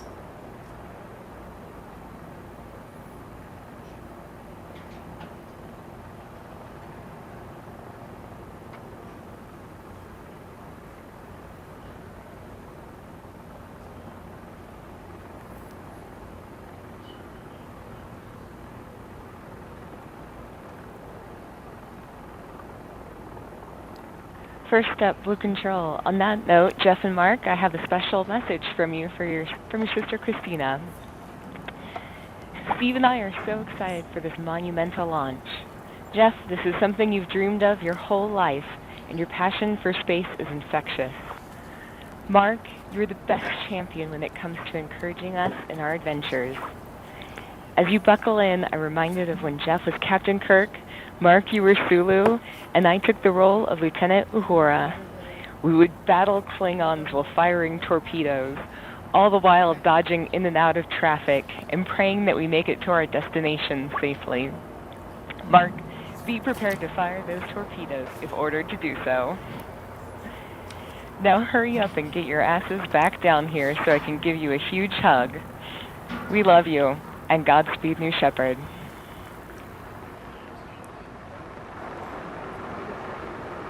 And there it is, beautiful message from Christina. There is our Kent headquarters going nuts as they should. A big day for our whole Blue Origin team. It's early out there on the West Coast, but they wouldn't miss it for the world. Look at them. So amazing. Again, what a day for the entire Blue Origin team, for these crew members that are on board, for their families that are here, that have been supporting each one of these people's dreams to go to space. Just incredible. And, you know, we are sitting here at T-minus 15 minutes to go until launch. We are in a brief hold here, but why don't we meet Oliver Dayton, one of those astronauts, again, our first, very, very first paying customer, and soon to be the youngest person to travel to space at 18. Let's see Oliver. I think it's the ultimate dream for so many people to go to space. I guess my first memories of space were Thunderbirds. I was a big fan of that. Watched every single episode there was. That was like the big thing with like the rockets and everything. Oliver, is this your first look at the vehicle? Yeah. It's so cool to go with this group because Wally is like one of the best pilots ever and has such an amazing life story. Of course, Jeff is one of the best businessmen ever and a great visionary. And Mark is a firefighter and has such an amazing track record over his life. I feel a responsibility because I'm the youngest in space, and to get more people interested in space, and not even just space, but science, would be such an opportunity for me to do. When I touch down and I get out of the vehicle, I think I'll be just speechless. Now, Oliver also has his pilot's license and will be studying physics in college. And in just a bit, he'll officially be an astronaut. But Gary, did you talk to Oliver? I did. I had an opportunity to meet him. Did you start recruiting? Did you get on that? What are you doing sitting here? Come on, man. We were like that guy. Not only is he going to study physics, but also innovation. So we can only imagine what is in store for Oliver in the years to come. But I can tell you what is in store for him in the next couple of minutes here. He is going to go to space over the Kármán line, up 100 kilometers up the internationally recognized line of space, and he is going to come back a freshly minted astronaut. Cannot wait for that. Now, we are at T-minus 15 minutes to go until launch. We are in a brief hold here, and while we're in a hold, why don't we turn it over to New Shepard and watch the rocket as she gets ready to take these 4 astronauts to space and back.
Thank you again, everybody, for joining us live from West Texas. We are here at T-minus 15 minutes to go until launch. We are in a brief hold. We've got our astronauts that are loaded into the capsule. You saw there just a moment ago, we had Oliver Damon on the left, in the left window. To the right of the hatch is our founder, Jeff Bezos. Coming around him is Mark Bezos, and on the opposite side of the capsule is Wally Funk. And again, we're just here in a brief hold, but while we have a moment, let's throw it back to the pad and catch out some of those shots of our astronauts as they get ready for their flight to space and back this morning.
Thank you again, everybody, for joining us live from West Texas for New Shepard's first human flight. We are at T-minus 15 minutes. We are in a brief hold here. This is okay. I mean, to say, Gary, you can appreciate this. We spent years designing this rocket, months and months designing the mission.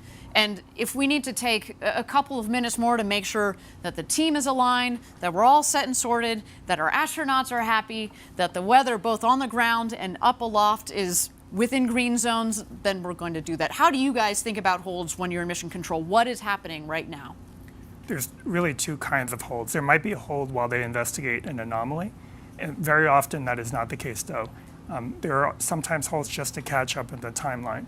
The thing about New Shepard that's distinct from orbital vehicles that you might have seen is that we don't need to launch at a precise time to meet some launch window because we're trying to intercept something in space. We have a lot of time. We can take our time. It's better to pause and hold if there's any reason to, if there's a sensor reading that you want to investigate or you just want to catch up in time. So that's why we tend to take these holds. Otherwise, we bias to launching as soon as possible so we don't otherwise have a lot of buffer in the normal count.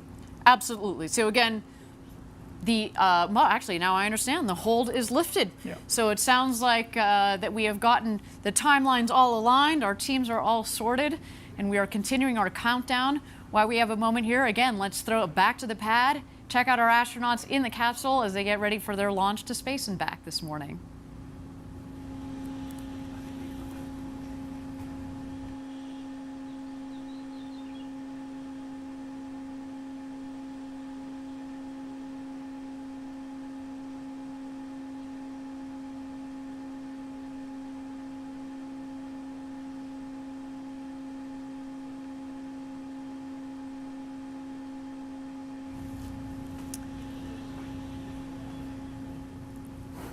All right, everybody, we are at T-minus 14 minutes and 5 seconds to go until launch here.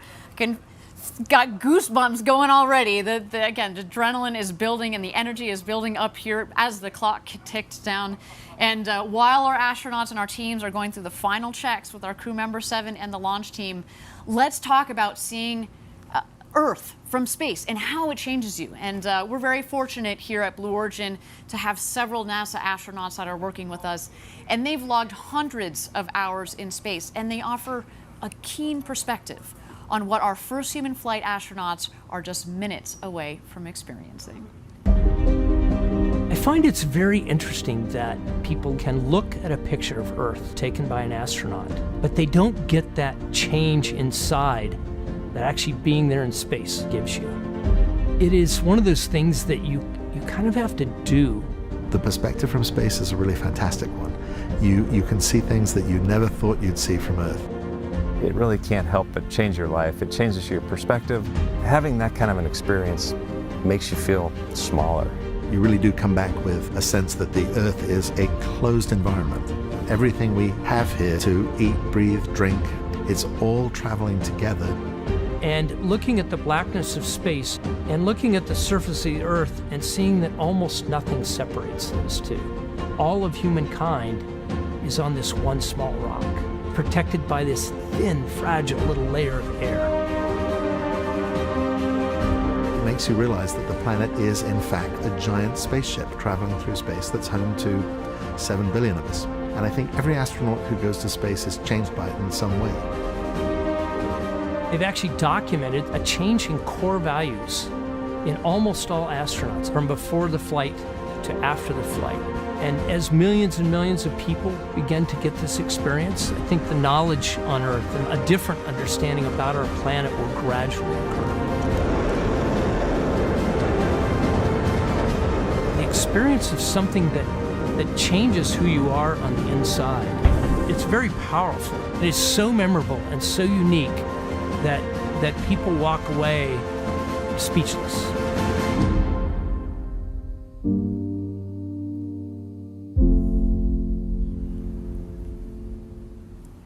Incredible stuff. I hope one day I get to experience that, and I know obviously the 4 people that are on top of that rocket are about to do that. Gary, do you want to talk to us a little bit about today's flight profile, how they're getting up to space over the Kármán line and back home down here to West Texas? Absolutely. So T-minus 0 is the time that we... Actually, Gary, if you don't mind standing by, I understand that we are ready for our go, no-go poll. No. This is the flight director. New Shepard is go for launch. Booster, commence similar count. Wilco flight. Controllers, drop UHF voice.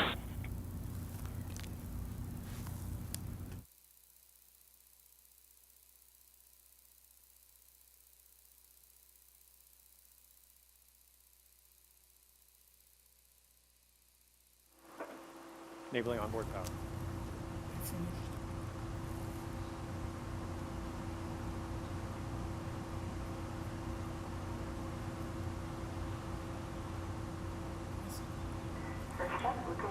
All right, thank you everybody for joining us again.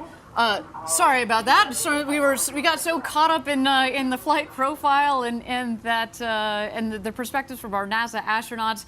We just caught the tail end there of the go no go poll. But I'm hearing that we're looking good for flight today. So let's get back into that flight profile, Gary, that you were telling us about here. Again, how are they getting up to space, over the Kármán line, the internationally recognized line of space, and then back down here to Earth in West Texas.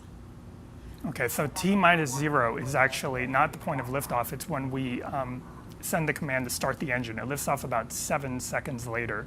It will ascend for about 2.5 minutes and then shut off. It goes through what we call MECO, main engine cutoff. About 20 seconds after that, the capsule will separate, and that's when the fastened seatbelt light on their panels will turn off, and they'll be able to float around the capsule for 3 to 4 minutes. During that time, both vehicles are still ascending, and they will ascend above 100 kilometers. The Kármán line today, we're headed for about 105, 106 kilometers, and then start their descent. The capsule, the booster will actually re-enter first. It's more aerodynamic. Before it hits the atmosphere, it deploys wedge fins on top to stabilize it, and then uses those aft fins to steer back over the pad. Just over the pad, about 20,000 feet above, it deploys drag brakes to slow itself down, and then restarts its engines just seconds before hitting the ground to slow itself down to a soft landing. The landing legs will come out just seconds before landing. It might do 1 or 2 maneuvers to make sure that it's over that pad, and then it will touch down softly. Meanwhile, the capsule will continue its flight. The astronauts will strap back in before hitting the atmosphere, get back in their seats. There'll be thrusters that will stabilize the capsule just to prevent it from rocking too much, and then parachutes will deploy about 10,000 feet above the ground. First, drogues will fire, and those will extract the mains. And then finally, a landing will occur on a cushion of air, which will fire just about 6 feet off the ground. Fantastic, and you know, we've mentioned this before on previous webcasts that the dirt down here, it's like talcum powder. It goes everywhere, and so when we have that air cushion that fires, it really kicks up the dust. But again, they're coming in at just about 1 or 2 miles an hour. It's a really nice, soft landing. And again, Gary, we confirmed we are go for launch for first human flight on New Shepard. My goodness, I mean, you've been waiting for this day for 17 years since you joined Blue Origin. What are you feeling right now, Gary? It's still hard to believe that it's actually here. I don't know if it's set in yet, but the main thing I'm feeling is I'm thinking about the entire team, past and present, the hundreds and hundreds of people that have worked on the New Shepard program, and what this must mean to them. Absolutely. It's, you know, we talked about the team here. It's a lean and mean team, obviously, but each one of those people has contributed so much to this program. It's, again, a special shout out to all of our Blue Origin team members watching around the world. Now, for the others that are watching around the world, if you want to experience space flight for yourself, if you want to do what Jeff and Mark and Wally and Oliver are doing today, and you're serious about it, send us an email at astronauts@blueorigin.com. We're open for ticket sales to send you all to space. What just an incredible, incredible day. And, you know, we're so lucky to have this particular crew on board today, Gary. And I feel like, you know, not only do we have this beautiful story about the Bezos brothers that are going up, and Wally and Oliver, soon to be the oldest and the youngest astronauts who have ever flown into space.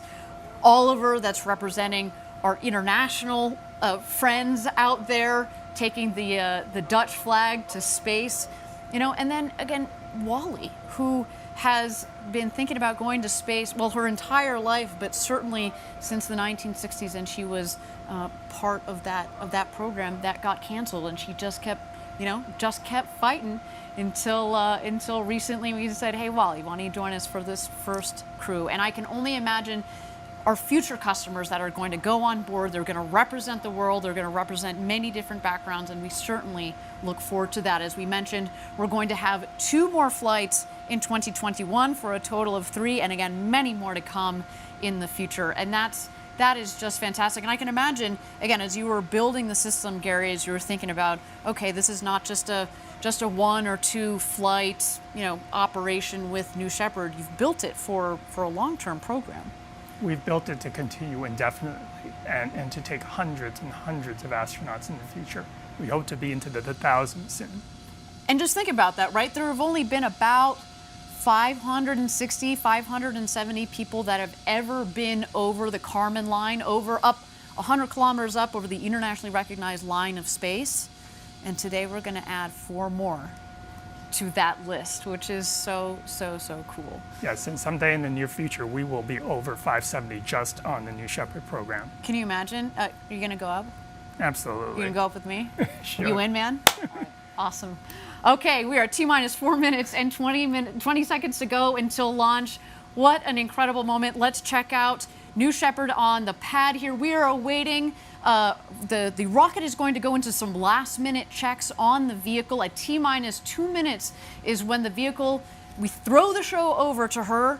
It's all on her. It's an autonomous vehicle. But Gary, do you want to talk to us about what are some of those last-minute checks that the vehicle is going through, and that we're going to see especially on our screen? Right. So as you mentioned, the last 2 minutes are auto sequence, and that is executed entirely by the vehicle itself through an automated checklist.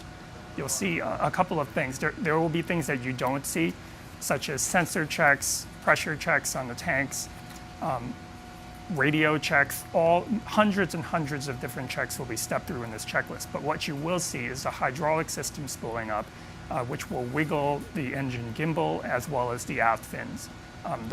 They're not only wiggling those surfaces, but they're making sure that there's no stiction and they travel smoothly. Fantastic. And again, we are waiting to see that. You'll be able to see, as Gary said, you don't get to see all of those last-minute checks, but we certainly get to see the aft fins. As Gary mentioned, those are the fins at the base of the vehicle. There are 4 of those. Obviously, they help direct the rocket both up and down. And then the engine will gimbal. That is our BE-3 engine, the Blue Engine 3, 110,000 pounds of thrust. Liquid oxygen and liquid hydrogen are what are the propellants in the engine. It's not only a powerful and also throttleable engine. The throttle, I'll talk about the throttleability just here for a second. We throttle the engine back as it comes back to land. And that's what creates a nice soft landing, because as it comes in, of course, it's not filled with all the propellant that it had on the way back up. So if we throttle it back, kind of like an airplane, it comes in for a nice, soft landing. And, you know, what a trip to space and back. Again, this vehicle, we've had 15 successful flights on. Again, we're looking forward to this 16th one, of course, a very special one with people on board today. T-minus 2 minutes, there we go. Bridge is retracting. The bridge is retracting. There's Oliver on the left, Jeff Bezos on the right. We are about to go to space, everybody.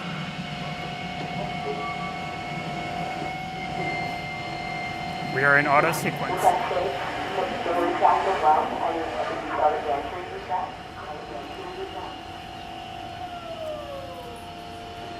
Next, you'll feel the steering test and the engine gimbal test. The rocket may move under the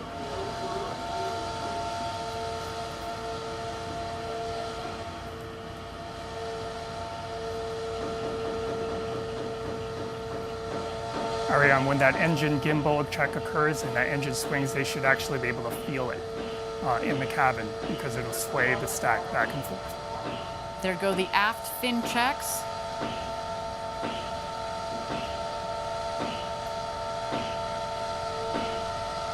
There you see the engine gimbal check just peeking out at the base of the rocket.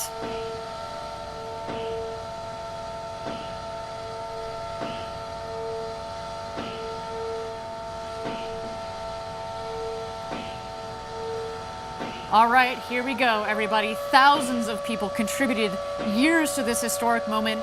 Ladies and gentlemen, it's time for Blue Origin's first human flight.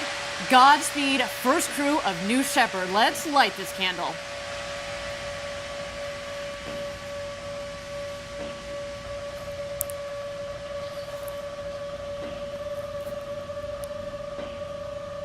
T-minus 16, guidance internal. T-minus 10, 9, 8, 7, 6, 5, 4. Command engine start. 2, 1.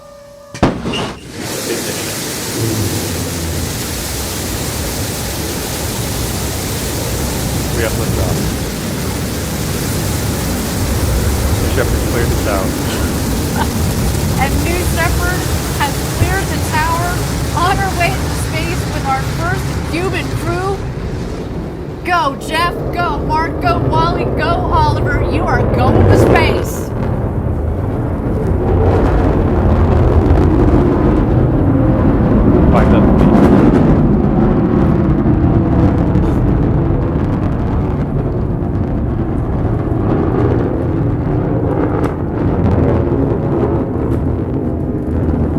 Oh my goodness, listen to the roar of the BE-3 engine. We are just about to pass through max Q, maximum dynamic pressure. That was when the stresses on the vehicle are at their maximum. Max Q. Max Q is confirmed. Beautiful burn on that BE-3 engine. Liquid hydrogen. Mach 1. And liquid oxygen as the propellant. It's a nice, not just clean in terms of beautifully performing, but what comes out of it, it's steam, right? Whew.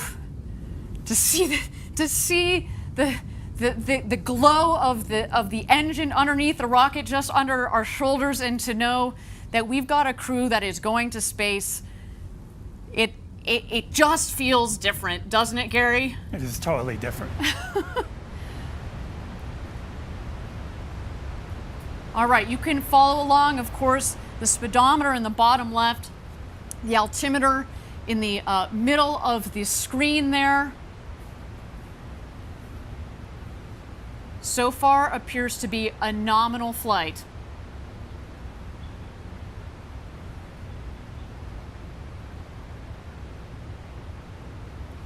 All right, coming up here on MECO, main engine cutoff. That will be followed shortly by separation. And at that point, after separation, we're gonna let the astronauts unbuckle and take in the freedoms of zero G. There is MECO, main engine cutoff. A beautiful shot down the New Shepard rocket. Look at that view.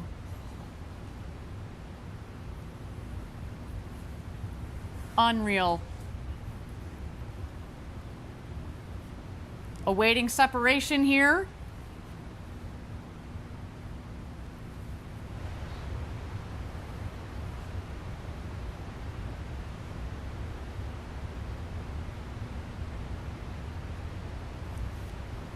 And here we are. You can start to see, stand by. You're going to see the separation of the capsule from the booster itself.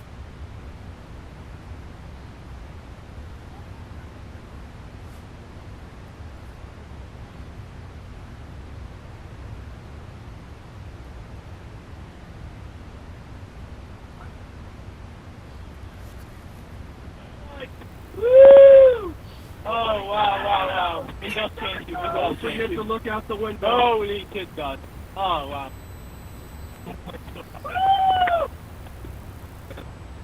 Don't forget to get upside down.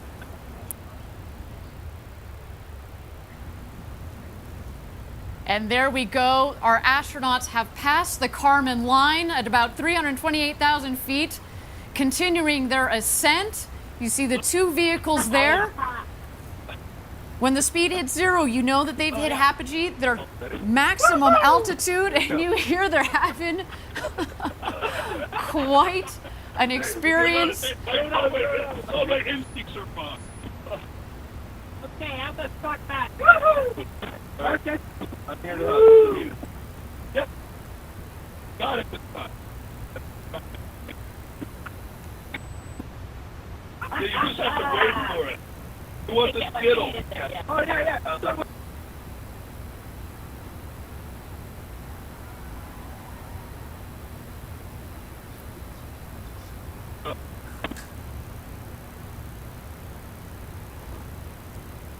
Yeah! Well done! Here, pop. 1 minute warning.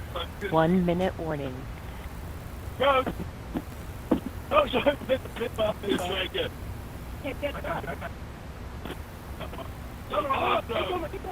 So good. Yep. Get that one? Got it. Nice. Got it? Let's see if I can see the boost. Yeah, this Oh, is yeah. it. Little bit. I cannot. Oh, wow. You got to take the moment to do that. Okay, get in. We got to get in. Woo! Do the roll. Oh, fantastic. Look at this. It's dark up here. Oh, wow.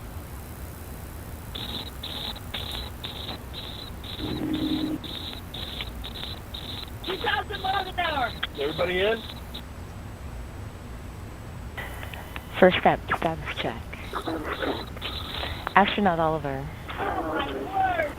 Oh, wow. Let's go more. Oliver, status check. Oh, sorry. Blue Control, Oliver, status perfect. In seat. Copy, Astronaut Wally. Wally. Blue Control, Wally is in seat. Copy, Astronaut Demo. Astronaut demo, reply seat. Copy, Astronaut Bezos.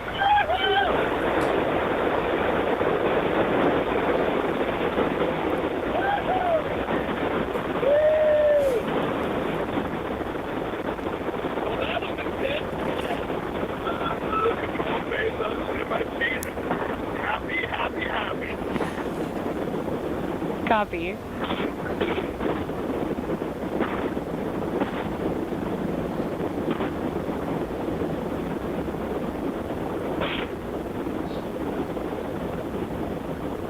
Thank you again, everybody, for joining us live for our first human flight on New Shepard. So far, a nominal flight. Our booster is about to return to its landing pad. There we see engine relights. The sonic boom.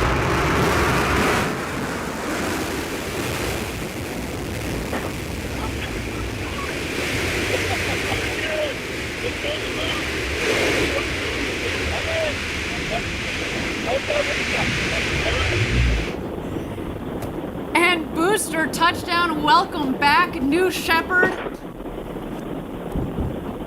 A beautiful rocket that provided a beautiful flight to space. First step, your booster has landed. Booster landed. Blue Control, Bezos, that's great to hear about the booster. And there it is, our crew capsule with our 4 crew members on board. You have a very happy crew up here, I want you to know.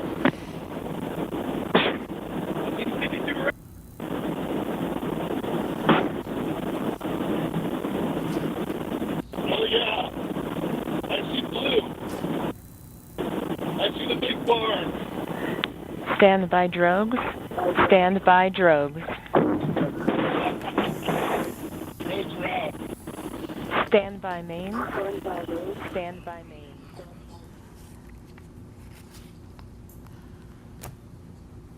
Oh, so far, a nominal flight. Here comes the crew capsule back from space. The drogues deployed. Here are the mains out, reefing and coming to full inflation. Our rocket went over Mach 3, and now they're coming floating back down at just about 15 or 16 miles an hour, about to join us home. Back here in West Texas after having gone over the Kármán line, the internationally recognized line of space. The world's newest astronauts. Gary, how you holding up, friend? I am speechless. Wow. And those big, beautiful windows. I've just got about a minute and a half of floating before the activation of the skirt jet for a soft touchdown. At this point, there are sensors on board that are detecting how high they are above the ground, multiple sensors. And just 6 feet above the ground, that cushion of air will puff, and they will have a soft touchdown, almost like just sitting in a chair. But I'm sure their adrenaline is pumping now.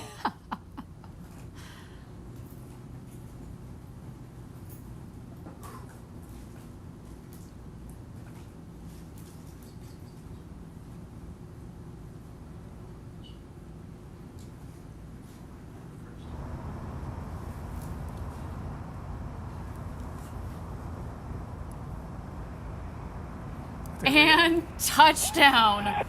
Welcome back, New Shepard's first human crew. What a flight. Welcome back to Earth First Step. Congratulations to all of you.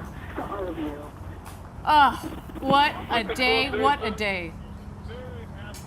People on this capsule, and we're so grateful to everybody who made this possible. Thank you. Blue Patrol, Oliver, thank you so much for everyone there. It was amazing. It was amazing. Copy First Step. You have a very happy Capcom here as well. Let's do a status check. Astronaut Oliver. Blue Patrol, Astronaut Oliver, status correct. Copy. Astronaut.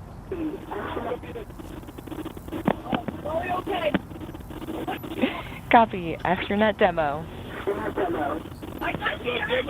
Astronaut Demo, I am unbelievably good. Copy.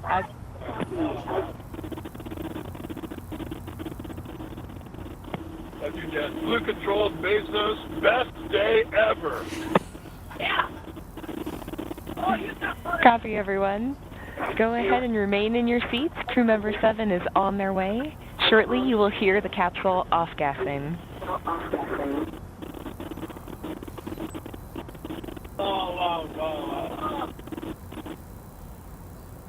Did anybody have to our altitude or altitude? I didn't. We asked. No, they thought they did. We'll find out. It's okay. I had, my main mission was accomplished. I didn't kick anyone. That's fine. That was only about 5 minutes. Yep.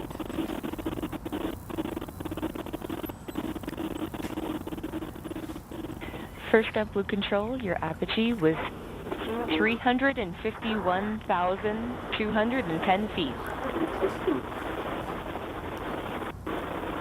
Blue Control, could you say that in meters? 50.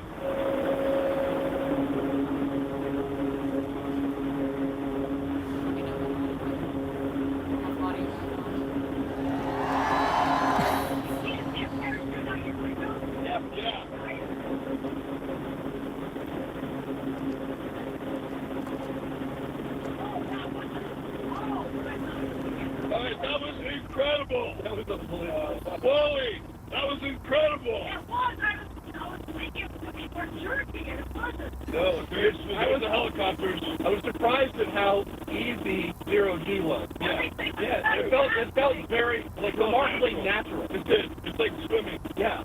Yeah, it's not. It's weird. It actually feels good. It felt.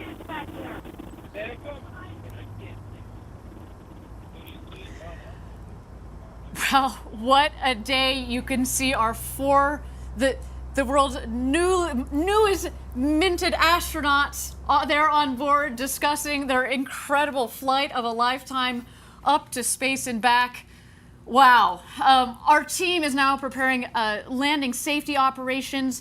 The recovery crew has already, minutes ago, has left the barn there to go open the hatch. You can see them there. They're arriving at the capsule in the Rivians. You can actually also see that the parachutes fell very close to the capsule. It means that there's not much wind out there. It was a beautiful, beautiful day. Not too shabby, Gary. What do you think? No, it was picture perfect. And it sounds like it landed pretty much exactly where we predicted. That's how they can get to it so quickly. They start moving even before it landed based on the prediction of landing. We use weather balloons that we launched throughout the morning, and that gives us a very good idea of where it will land, which is within 1,000 feet. What you're seeing that they're doing right now is Kevin Sprague, crew member 7, is just making sure everybody is okay and gives them a thumbs up. They're also grounding the vehicle. When you go into space, you could accumulate pretty significant electric charge. That's actually why we prefer that the astronauts not get out themselves, so that we can ground the vehicle of static charge, which can be quite strong. Excellent, and I think there that Kevin Sprague, our crew member 7, has given the thumbs up for all of our astronauts that are on board there. Again, Jeff Bezos, Mark Bezos, Wally Funk, and Oliver Damon. What an incredible day. You heard them on the audio. Best day ever. I mean, I feel like this is our best day ever, and we didn't even get to go up to space. I mean, what a day. Again, congratulations to the entire Blue team, our astronaut crew, and of course the friends and family of these incredible astronauts. They're just about to exit the capsule here. Let's wait for that moment. There you see Jeff in the window. Oh, there you are. Felix is up here. All right, guys, what we'll do later.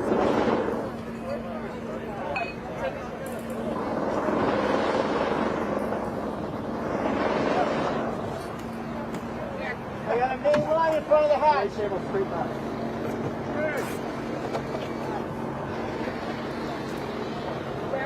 There's the main parachute line in front of the hatch. Left.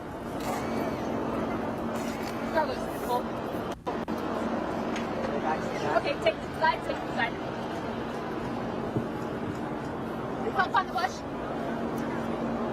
They're just moving one of the main parachute lines to make sure it doesn't snag the hatch when it opens. And there's Jeff. Thumbs up.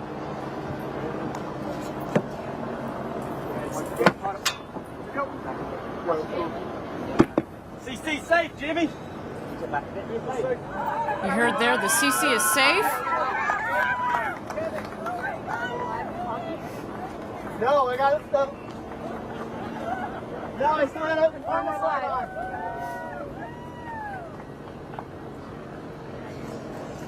Confirm. Okay, go. You can go live. Go to the camera. Jimmy!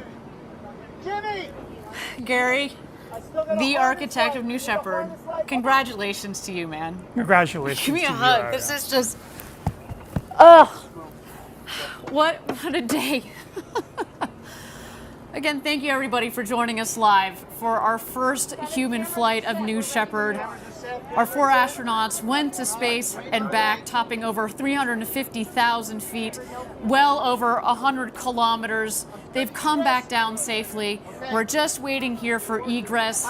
Our crew is going to get out of the capsule and meet their families back here on the ground. Of course, their families that have provided so much support since they were little kids and dreamt of this to this day and this moment. Where's Christina and Mar? Let me know when everybody's there. We got to do Mar and Mary. Get in here, Mar. All right, Caitlin, you ready? Family, are we ready?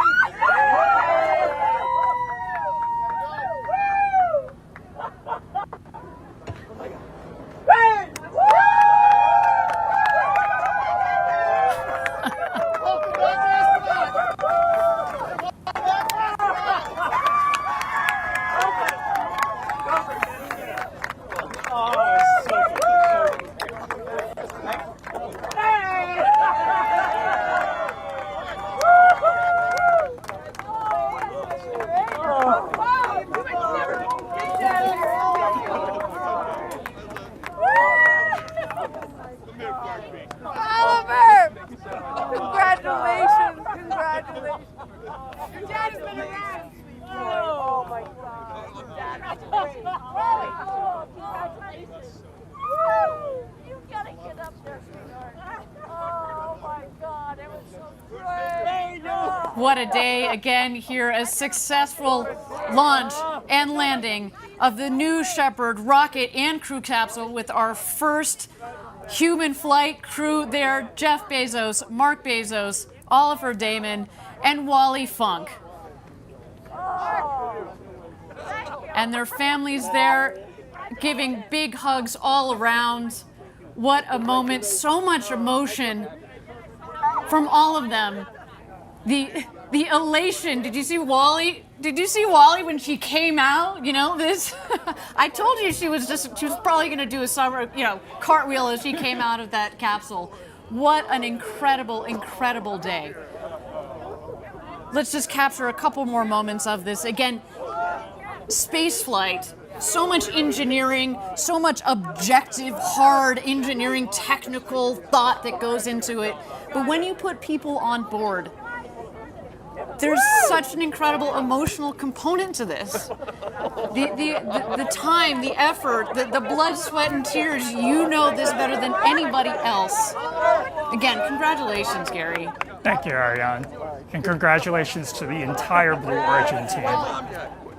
This might have looked easy today. It was anything but easy. To design a vehicle like this that is so safe that anybody can get on board. From Wally Funk, who today became the world's oldest astronaut at 82, to Oliver Damon, who became the world's youngest astronaut at 18. He joins us from the Netherlands. Again, big shout out to our viewers in the Netherlands. Congratulations. You should be very, very, very proud of your countrymen. I mean, again, and representing the next generation of people that are going to go into space. I mean, I can't wait to see what Oliver does with his future. I can only imagine. You heard him in the video. You know, he just wants to spread the love, spread the message. I can't wait to hear their impressions of the view from up there. And in fact, I hear in just a moment we hope to be getting a couple of impressions from our astronauts. We'll stand by for that there. You see the friends, the family. You see our CEO, Bob Smith, there. You see a couple of our other executives, of course, this crew safety team. Champagne. And it's champagne time, everybody.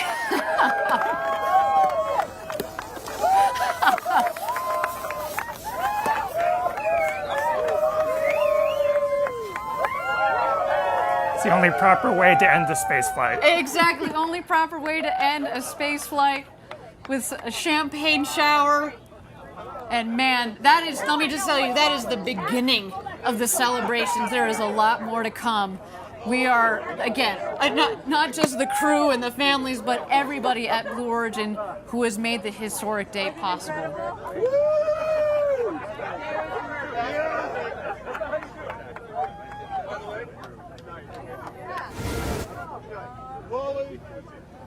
Well, there's a big hug from Jeff to Wally Funk. Yeah, but you did it. The oldest person in space. You. So that's so wet. A beautiful moment there. Thank you. For a woman who was denied her opportunity to go to space in the 60s, she had to wait to the 2020s, but man, it was worth the wait. There you see the Bezos brothers hugging it out. Oliver Damon, you saw him earlier giving his father a big hug. What a moment. You saw the first hug when Jeff came out of the capsule to his mother, Jackie, followed by his father, Mike. I mean, again, what a day. What a day.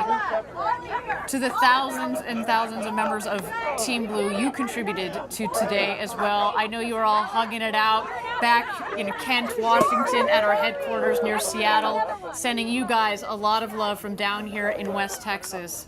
What a moment.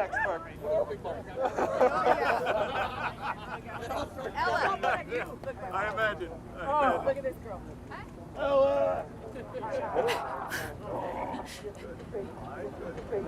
I mean, granted, you know, Gary, we weren't in the capsule, but my favorite part was hearing, you know, the hooting and hollering and the laughing. You know, Jeff is known for his big, boisterous laugh.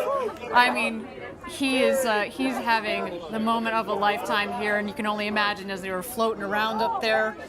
You saw them say, "Gosh, look at the views."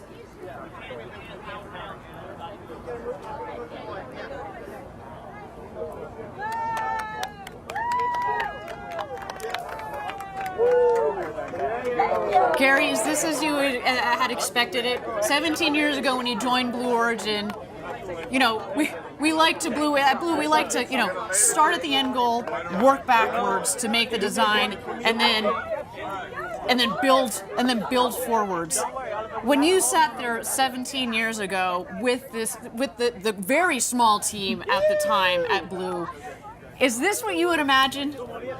It's certainly what we hoped for, but with the size of the team, when I joined Blue Origin, there were only 20 of us in a warehouse. And It would have taken a huge leap of faith to think that we could have gotten to this point, but we have. Just incredible. You know, I've been here 7 years. We were at 300, so man, you got me beat by a lot there. But you know, I can remember when I joined the team and we were talking about the moment, the day that we were going to fly people. You know, you talk about it, but it's here and it's now. And I remember we were talking about, okay, well, what will this video look like, and what will that video look like? It doesn't compare. It doesn't matter. This is real. This is so much better than anything that we could have ever imagined. The emotional component to human space flight. We've had 15 consecutive test flights, which, as you said earlier, is why we knew that we were ready to put people on board this rocket. And that's what led us to today. To know that we could do this safely, and to give people the experience of a lifetime. And I think based on what we see there, I think job well done, sir. Job well done. And not only did we do it today, we can do it again and again and again and again. Precisely. Absolutely love it. That was amazing. Everybody, I want to thank you all for joining us from around the world for today's Blue Origin historic first human flight. It's been a moment for the ages, and guess what? We're just getting started. We've got 2 more flights this year and several more in the coming years. I want you to join us a little bit later today. We're going to have a live press conference on our website. You're going to get to hear the firsthand impressions from our 4 astronauts that went to space and back.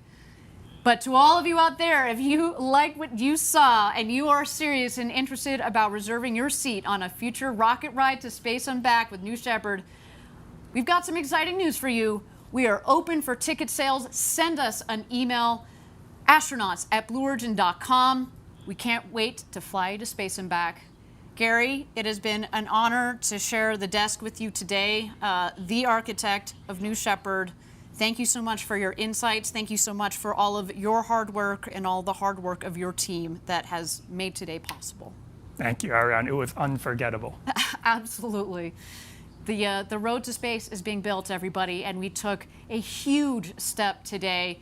But we also need your help. If you're interested in learning more about Blue Origin or joining our extraordinary team, please visit our website. And if you'd like to commemorate today's historic launch, we also have some mission patches for you there. And that's also where you can get some apparel, some collectible gear. It is all there. Look at that sweet patch. So beautiful with the names of our new astronauts. What a day. Everybody, my name is Ariane Cornell. Thank you so much for joining us. It has been a pleasure and an honor to be your host. And of course, until our next launch, Gradatum Ferociter.